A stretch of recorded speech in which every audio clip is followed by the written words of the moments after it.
Welcome to the deep dive. Today we're taking a shortcut to being incredibly well informed on a topic that might just be lurking in your English class or popping up in basically every piece of media you consume. Satire. Whether you're trying to make sense of a challenging text or an assignment, or maybe understand that political cartoon in the morning paper, or just want to figure out why certain shows hit differently, this deep dive is absolutely for you. Yeah. We've been digging into a really fascinating source, the art and purpose of satire, to sort of pull out the absolute core insights you need. Right. To become like a pro at spotting and understanding this powerful form of communication, it's so much more than just jokes, you know? It's a sharp tool for understanding society. Yeah, a really sharp tool. Okay, let's unpack this. What's fascinating here is that our mission today really is to arm you with a clear, practical understanding. We want you to get the mechanics and the motivations behind satire as a technique, both literary and artistic. Right, the nuts and bolts. Exactly. Yeah. By the end of this, you're not just going to know what satire is, but also why it's been so enduringly effective across centuries, really, in books, films, art, even your social media feed. Oh, for sure. And this will absolutely boost your ability to analyze sources, spot those deeper meanings, and honestly just appreciate the cleverness behind the critique, which is, well, a truly valuable skill for any grade 12 English student or just anyone wanting to be more discerning. Okay, so let's start with the absolute basics then. The fundamental idea that the art and purpose of satire really hammers home. When we talk about satire, what exactly are we talking about? Good question. Our deep dive into the material shows that at its core, satire is a literary technique. It uses things like humor, irony, exaggeration, sometimes even ridicule. Yeah, outright ridicule. To expose and criticize flaws in society, in individuals, maybe in big institutions. Crucially, it's not just trying to make you laugh, it's about making you think. The primary purpose, as the source makes really clear, is not just to entertain, but to provoke thought and often call for change. That's the key difference. It's not just comedy. Right. It doesn't want you to just laugh and move on. It wants you to laugh and maybe reevaluate things. And it can target so many areas, right? Like politics, culture, social norms, or human nature. Pretty broad. Precisely.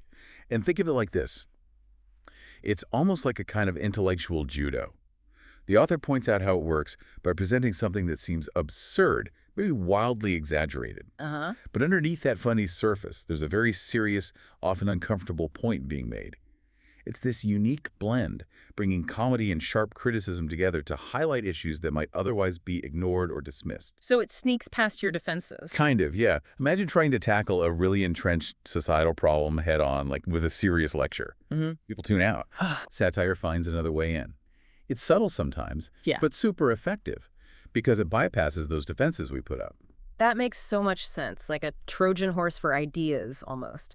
And the source gives us some great classic examples that really show this. Animal Farm by George Orwell pops up immediately. A classic example. Yeah. On the surface, it's a story about farm animals taking over, trying to run the place themselves. Sounds almost like a kid's story, doesn't it? It does initially. But as our source material points out, it's actually a direct critique of political systems like communism. You see how the animals struggle, their attempt at equality, and then how it all descends into tyranny under the pigs. It directly mirrors the rise and, well, the corruption of communist regimes, specifically like the Soviet Union under Stalin. Orwell uses these talking, power-hungry animals to dissect really complex politics and human nature in a way that just sticks with you. Exactly. The human flaws, the political maneuvers, it's all so clear, even when it's pigs and horses doing it. And then there's a more modern one, maybe even more universally known, The Simpsons. Oh yeah, everyone knows The Simpsons. Right. The source uses it as a prime example of how satire tackles American culture and politics. It's an animated sitcom, looks harmless enough. Right, just cartoons. But for decades, it's constantly held up this mirror to aspects of modern life. Think about how it portrays consumerism, Homer's obsession with Duff beer, the Quickie Mart. Yeah, totally. Or like political bureaucracy and local corruption through Mayor Quimby. Even the classic American family dynamic gets exaggerated to show its absurdities. You might just be laughing at Homer doing something dumb, but underneath, you're actually engaging with a really sharp critique of social norms, maybe institutional failures or just basic human silliness. It's amazing how these examples, from a serious book to a cartoon, perfectly fit that definition. Using humor or exaggeration to expose flaws, it works across different formats and times, doesn't it? Absolutely. We also looked at things like late-night talk shows, their monologues. Oh, definitely. Stephen Colbert, for instance, for years he played that character, right? A parody of a conservative pundit, using that persona to highlight absurdities in political talk. Right, that was sheer satire. Or segments on shows like The Daily Show, using real news clips, but twisting them with commentary to expose hypocrisy or flawed logic. Those are right there in our daily lives. They absolutely are. And what you see with The Simpsons and those late-night shows is how satire can become this kind of shared cultural shorthand for criticism. Yeah. It helps people talk about issues, makes it part of the conversation in a way a dry news report might not. Right. So, okay, we've got a pretty good handle on what satire is. The bigger question then is, why? Right. Why is this specific tool so effective for social commentary? Why does it hit so hard? Our deep dive into the art and purpose of satire really highlighted several key reasons. One of the first things that jumped out at me was how satire uses humor, like that Trojan horse idea we mentioned. It calls this engagement through humor. This is absolutely critical to its power. Yeah. By wrapping its critique in humor, or maybe exaggeration, satire makes its message way more approachable. Okay. Think about it. If someone just launches into a serious, maybe angry lecture about, I don't know, political corruption. You brace yourself. Exactly. You might tune out. But people are generally more willing to listen to a critique if it's wrapped in something that makes them laugh rather than something purely serious or angry. Uh-huh. Humor acts like this welcoming doorway. It disarms the audience, lowers their defenses, makes them open to ideas they might otherwise just reject outright. Right. It softens the criticism's blow, letting the message land more effectively almost before you realize what's happening. It's like sneaking vegetables into a smoothie. You get the good stuff without the bitterness. That's a great analogy. Laughter really does lower our guard. And okay, beyond just getting a laugh, what's really powerful is how satire often forces us to actually use our brains. The source points out that satire makes people think. Yes, this is where it goes beyond just entertainment and becomes a serious tool for intellectual engagement. It doesn't just tell you what's wrong. It shows you, often in this heightened, undeniable way. It forces the audience to think critically about their own beliefs or societal norms. How does it do that exactly? Well, the mechanism is pretty straightforward but profound.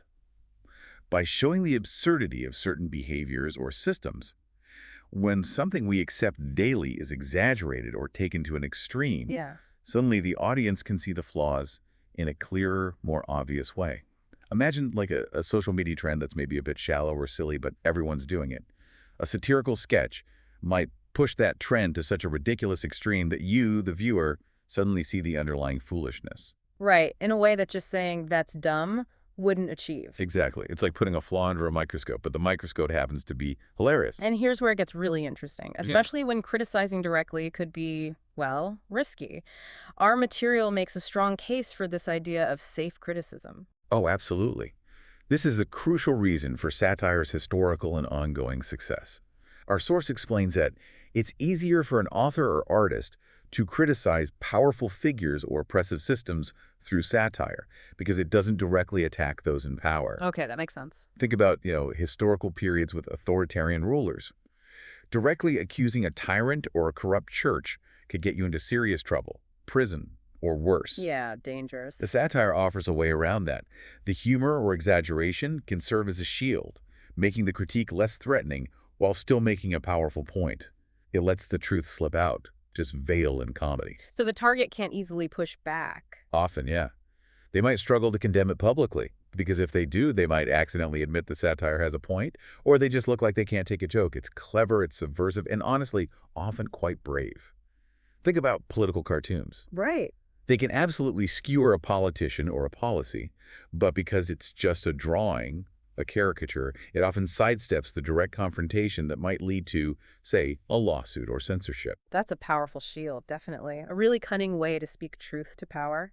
And finally, the source emphasizes that satire encourages reflection and change.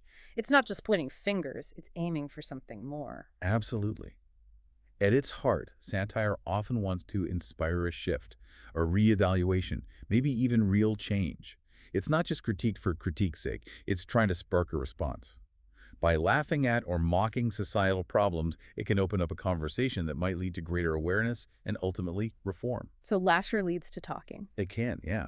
It's a tool that pushes boundaries, that challenges the status quo.